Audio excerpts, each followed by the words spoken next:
샬롬, 설교를 들으시는 모든 분들께 하나님의 은혜가 충만하시기를 기원합니다. 아멘.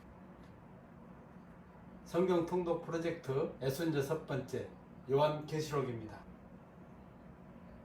성경 통독을 돕기 위한 프로젝트 설교인이 설교를 들으시고 성경을 통독하는 은혜가 있기를 기대합니다. 아멘.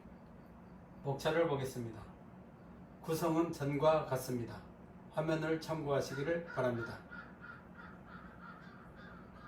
성경의 파노라마.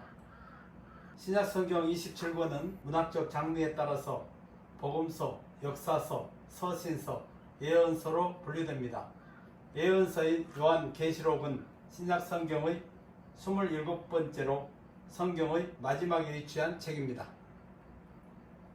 요한계시록 연대표를 보겠습니다. 화면을 참고하시기 바랍니다.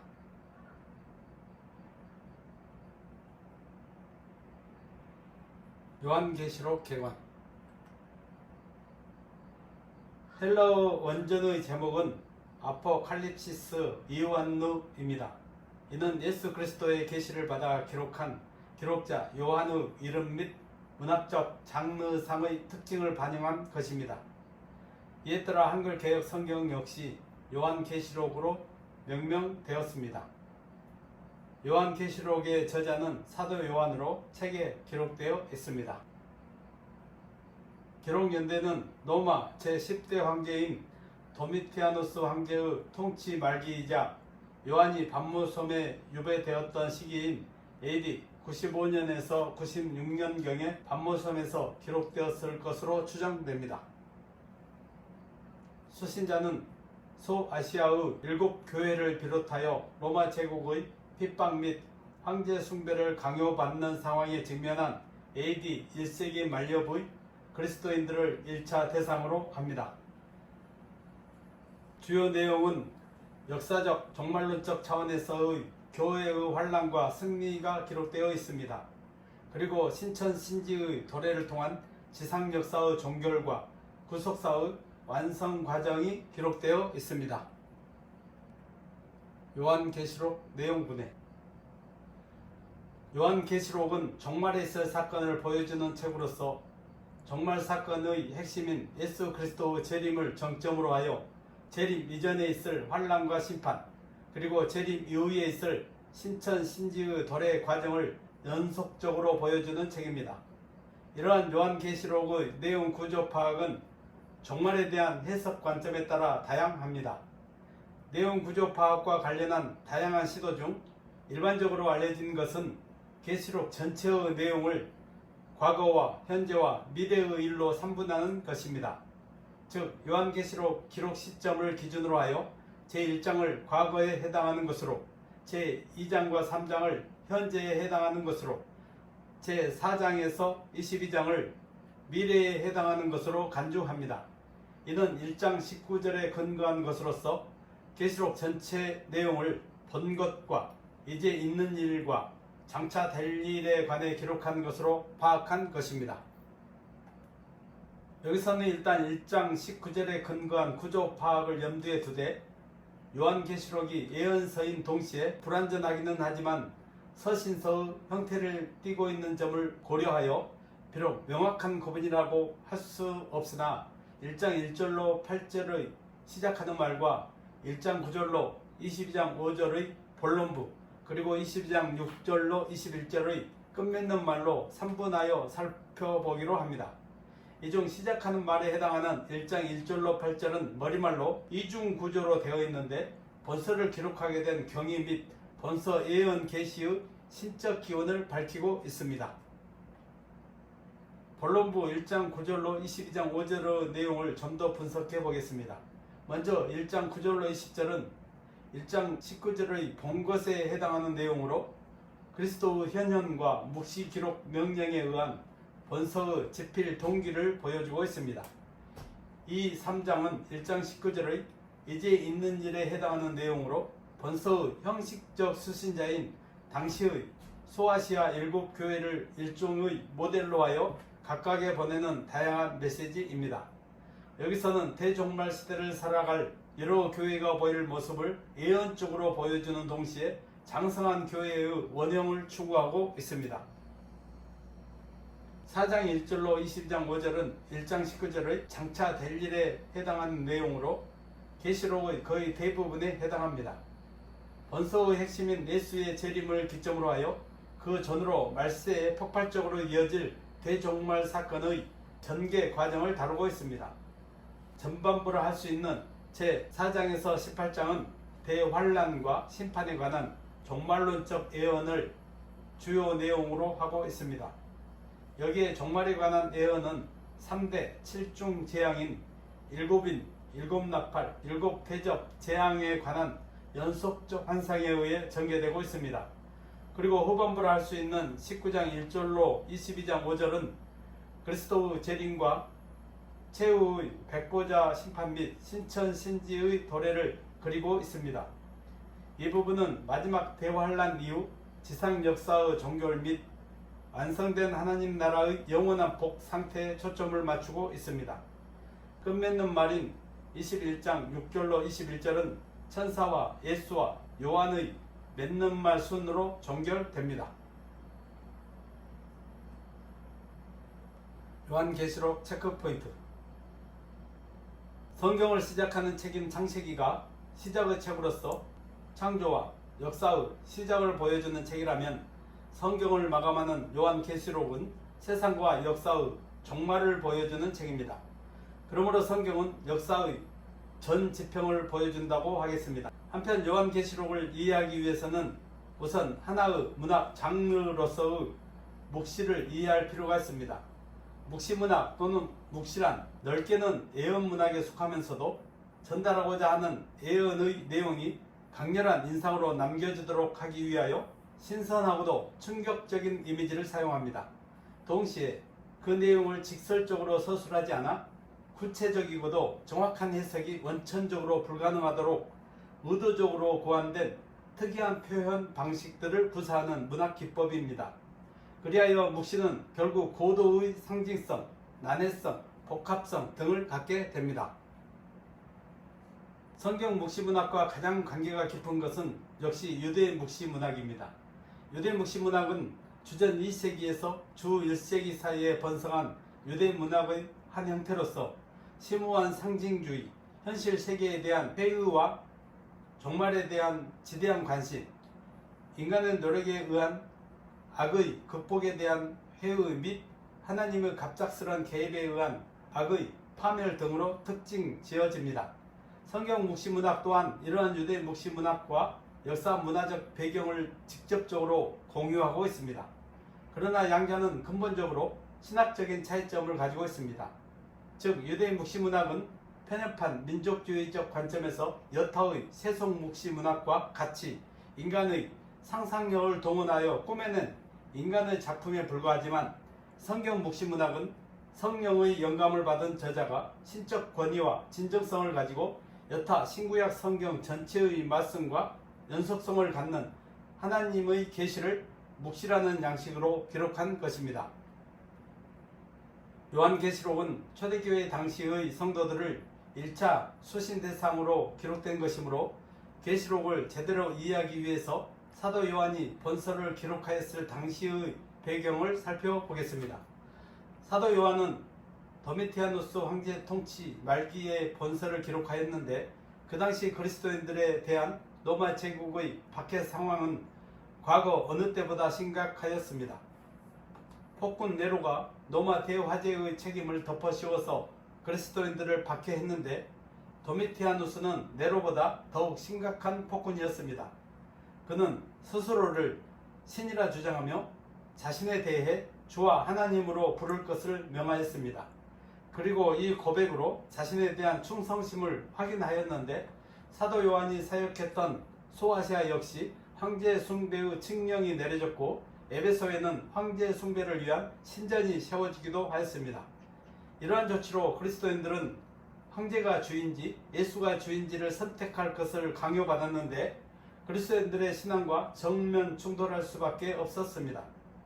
이런 상황에서 한편으로는 로마 권력과의 타협주의자들이 생겨났으며 또 한편으로는 그리스도인들이 로마의 신을 무시하는 무신론자 혹은 미신 숭배자로 취급되어 옥에 갇히기도 하고 죽기도 하였습니다.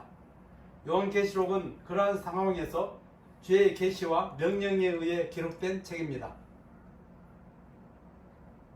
신약의 모든 성경이 영감받은 저자들에 의해 기록된 것이지만 요한계시록은 보다 직접적으로 그리스도께서 친히 보이신 환상과 계시를 그 내용으로 하고 있다는 점에서 독특합니다. 즉 계시록은 박해 앞에 심히도 미약하고 또 미래의 상황에 대해 어떻게 대처할지 몰라 당황하고 있던 1세기의 그리스도인들을 향한 주님의 교훈과 격려의 메시지인 것입니다. 이렇게 요한계시록은 1차적으로 고난과 핍박 중에 있는 1세기의 그리스도인들을 향한 것이지만 1세기의 상황에만 국한되지 않습니다.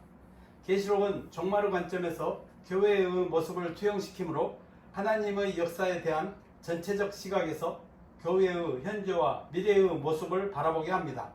그리고 역사 배후에 활동하는 마귀의 세력과 악의 실존 및 그것의 종말을 생생히 제시함으로써 교회가 직면한 싸움이 본질적으로 영적인 것이며 그 싸움이 궁극적인 승리로 이어질 것임을 깨닫게 합니다.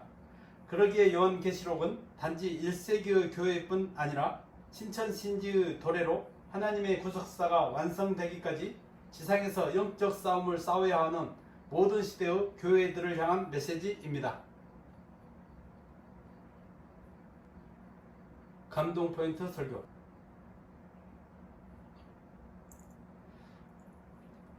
제목 성경이 알려주는 영의 세계. 본문 요한계시록 12장 7절로 9절입니다. 같이 한번 읽어보겠습니다. 하늘에 전쟁이 있으니 미가엘과 그의 사자들이 용과 더불어 싸울세 용과 그의 사자들도 싸우나 이기지 못하여 다시 하늘에서 그들이 있을 곳을 얻지 못한지라.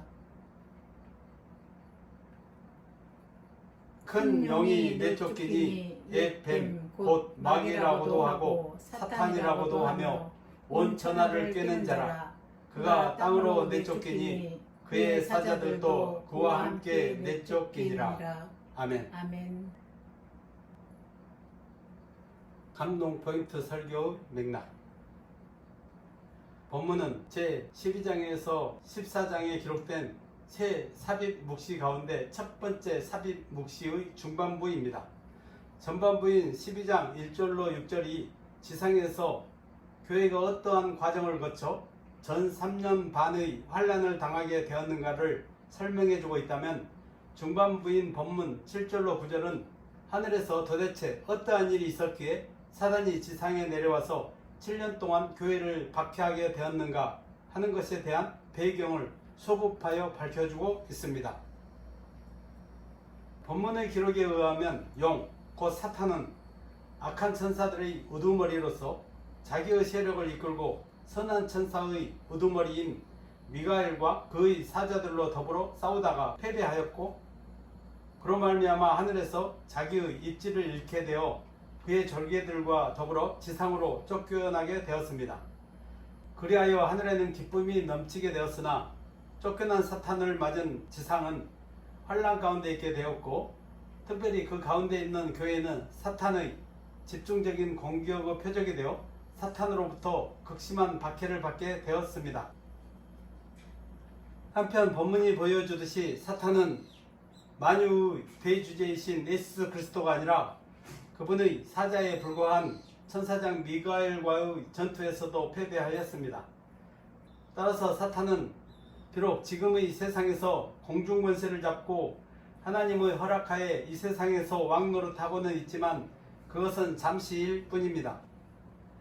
장차 만왕의 왕이신 예수 그리스도께서 다시 오시면 사탄은 이 땅에서도 쫓겨나 그를 위하여 예비된 영원한 불못에 던져지게 될 것입니다. 그리하여 교회와 성도는 비록 현재 이 세상에서 사탄과 세상으로부터 박해를 받고 있지만 마침내 최후 승리를 거두고 영광을 누리게 될 것입니다. 아멘. 설교 본문의 포인트 및 적용. 본문 12장 7절로 9절은 천상세계와 그 결과에 대하여 언급하고 있습니다. 그런데 이러한 내용은 마치 어느 한 신화의 한 장면을 보여주는 것 같습니다. 천상에서 악의 세력과 선의 세력 간의 전쟁이 있었다는 이야기나 악의 세력에 패하여 지상으로 쫓겨났다는 이야기는 합리적인 현대인들의 생각으로는 도무지 납득이 가지 않는 이야기입니다. 그래서 많은 사람들이 번설을 고대 그리스나 로마 신화의 한 부류로 생각하기도 합니다. 그런데 번설을 신화로 취급하는 사람들은 여기서 한 걸음 더 나아가 천사나 사탄, 귀신 등의 존재에 대하여서도 인정하지 않습니다. 그들은 이 모든 것이 인간의 상상의 산물이라고 여깁니다. 그들은 오직 보이는 물질 세계만을 인정하며 영계에 대해서는 인정하려 하지 않습니다. 그러나 성경은 분명하게 영계에 대하여 말씀하고 있습니다. 하나님께서는 세상을 창조하시면서 물질 세계와 영적 세계를 함께 창조하셨습니다. 하나님께서 흙으로 사람을 지으시고 그 코에 생기를 불어 넣으셨다는 기록이나 영적 존재로서의 천사의 창조의 말씀은 영적 세계의 존재를 분명하게 보여줍니다. 영의 눈이 열려있던 엘리사는 하나님의 불말과 불병거를 볼 수 있었으나 영의 눈이 어두웠던 사화는 그것을 볼 수 없었다는 열왕기의 기록도 영의 세계가 존재함을 증거해주는 말씀입니다. 적용을 해보겠습니다. 영의 세계는 분명히 존재합니다. 다만 인간이 그것을 알지 못하는 것은 인간이 사탄의 꾀에 빠져 하나님의 말씀을 어기고 타락함으로써 그 영이 죽어 영안이 닫혀있기 때문입니다. 영의 눈이 어두워진 인간은 영의 세계를 알 수 없게 되었고 자연히 물질 중심의 세계관을 발전시켜 왔습니다. 그러기에 인간들은 영의 세계를 부인하고 심지어는 하나님의 존재마저도 부인하게 되었습니다. 그러나 성도들은 영의 세계에 대해 바로 알고 있어야 하고 영의 세계를 볼 수 있는 영안을 길러야 하는데 그것은 인간의 노력만으로는 불가능합니다. 인간의 영안이 열리기 위해서는 먼저 하나님과의 관계가 회복되어 영이 살아나야 합니다. 다행히 성도는 그리스도를 믿음으로 말미암아 하나님과의 관계가 회복되어 영이 다시 살았습니다. 그러나 그것만으로는 부족하고 성도는 영의 눈이 맑게 떠져서 영의 세계를 밝히 볼 수 있도록 노력해야 합니다. 아멘. 이를 위해 성도에게 요구되는 것은 하나님의 영이신 성령을 충만히 입도록 기도하는 것과 아멘. 하나님의 세계를 보게 해주는 하나님의 계시의 말씀을 날마다 상고하고 묵상하는 것입니다. 아멘. 성도가 이러한 노력을 지속적으로 할 때 성도의 영안은 밝히 열려 영적 세계를 보고 하나님의 깊은 것이라도 알게 되는 복된 삶을 누리게 되는 것입니다. 아멘. 사탄의 세력이 천상의 전투에서 패하였을 때 지상으로 쫓겨난 것은 사탄만이 아니라 그를 추종하던 모든 악한 영들도 함께 쫓겨났습니다. 12장 4절에 의하면 하나님께서 창조하신 천사 중 3분의 1이 타락하였다고 하였으니 사탄의 세력이 만만치 않음을 알 수 있습니다. 이 세상에는 우리가 생각하는 이상으로 사탄의 세력이 광대하게 펼쳐져 있고 아주 막강합니다. 사탄은 자기 수하에 있는 악령들을 통하여 자기의 이기적이고 탐욕적인 목적을 달성하려고 혈안이 되어 있습니다. 공중 권세 잡은 자인 동시에 이 세상의 임금으로서 사탄은 영계와 물질계를 넘나들며 자신의 광대한 조직으로 사악하고 추악한 일을 다하고 다닙니다. 사탄은 사악한 영으로 멀쩡한 사람을 귀신들에 미치게 만들기도 하고 사람의 본성을 부추겨 교만, 이기심, 탐욕이 생기게 되는 것은 물론 쾌락으로 사람을 다스려 타락시키고 결국은 파멸에 이르게 합니다. 이 세상에 이처럼 혼란과 무질서와 범죄가 극성을 부리는 것은 모두 사탄의 광대한 세력이 곳곳에 침입하여 작업을 한 결과입니다. 적용을 해보겠습니다. 이 세상은 그 어디나 사탄의 세력이 펼쳐져 있는 곳입니다. 그러므로 성도는 가정이나 직장, 학원, 사회, 국가, 심지어 지구촌 전역이 사탄의 광대한 세력권에 있다는 것을 영적인 안목으로 바라보아야 합니다. 아멘.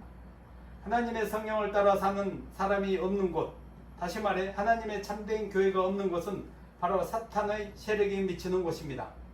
이는 지역교회라고 해서 예외는 아닙니다. 지역교회도 사탄의 세력의 영향으로부터 벗어난 안전지대는 아닙니다. 사탄은 광명의 천사로 가장하여 교회에 침투하여 사탄은 회를 만들고 자신의 보좌를 세우기도 합니다.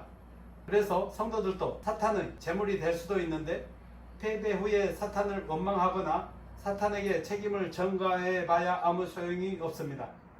그러므로 성도들은 사탄의 세력이 실로 광대하다는 것을 분명히 인식하고 영적 전쟁에 임해야 합니다. 아멘. 에베소서 6장 13절은 그러므로 하나님의 전신갑주를 취하라. 이는 악한 날에 너희가 능히 대적하고 모든 일을 행한 후에 서기 위함이라 아멘. 고 하였습니다. 또 베드로전서 5장 8절에 근신하라 깨어라 너희 대적 마귀가 우는 사자같이 두루다니며 삼킬 자를 찾나니 아멘. 라고 하였습니다. 이 말씀들을 기억하고 마귀와의 영적 싸움에서 승리하시기를 바랍니다. 아멘. 요한계시록 교훈. 성경 66권은 모두 하나님의 성령의 감동을 받은 저자들에 의해 기록되었습니다. 그런데 그 중에서도 특히 요한계시록은 보다 직접적으로 예수 그리스도의 계시에 의해 기록된 것입니다. 아멘. 즉 요한계시록은 요한 개인의 환상과 예언이 아니라 그리스도께서 천사를 통해 보여주신 환상과 예언을 요한이 기록한 것임을 명백히 밝히고 있습니다. 아멘. 바로 이것이 요한계시록과 기존 묵시문학과의 중요한 차이입니다. 언제나 그렇듯이 종말은 인류의 중대 관심사입니다. 따라서 종말에 관한 많은 예언들과 문학 작품들이 나와 사람들의 관심을 끌며 특히 핵, 환경, 온난화, 천재지변 등의 문제로 지구촌에 예전에 없었던 위기가 고조된 현대에 이르러 더욱 그러합니다. 그러나 종말에 관한 수많은 예언 중 신적 계시를 갖는 것은 성경 외에는 그 어떤 것도 없습니다. 아멘. 따라서 이 예언의 말씀을 읽는 자와 듣는 자와 지키는 자가 복된 것은 바로 요한계시록의 예언이 인간 저자의 상상물이 아니라 신적 계시이기 때문임을 교훈해 줍니다. 아멘.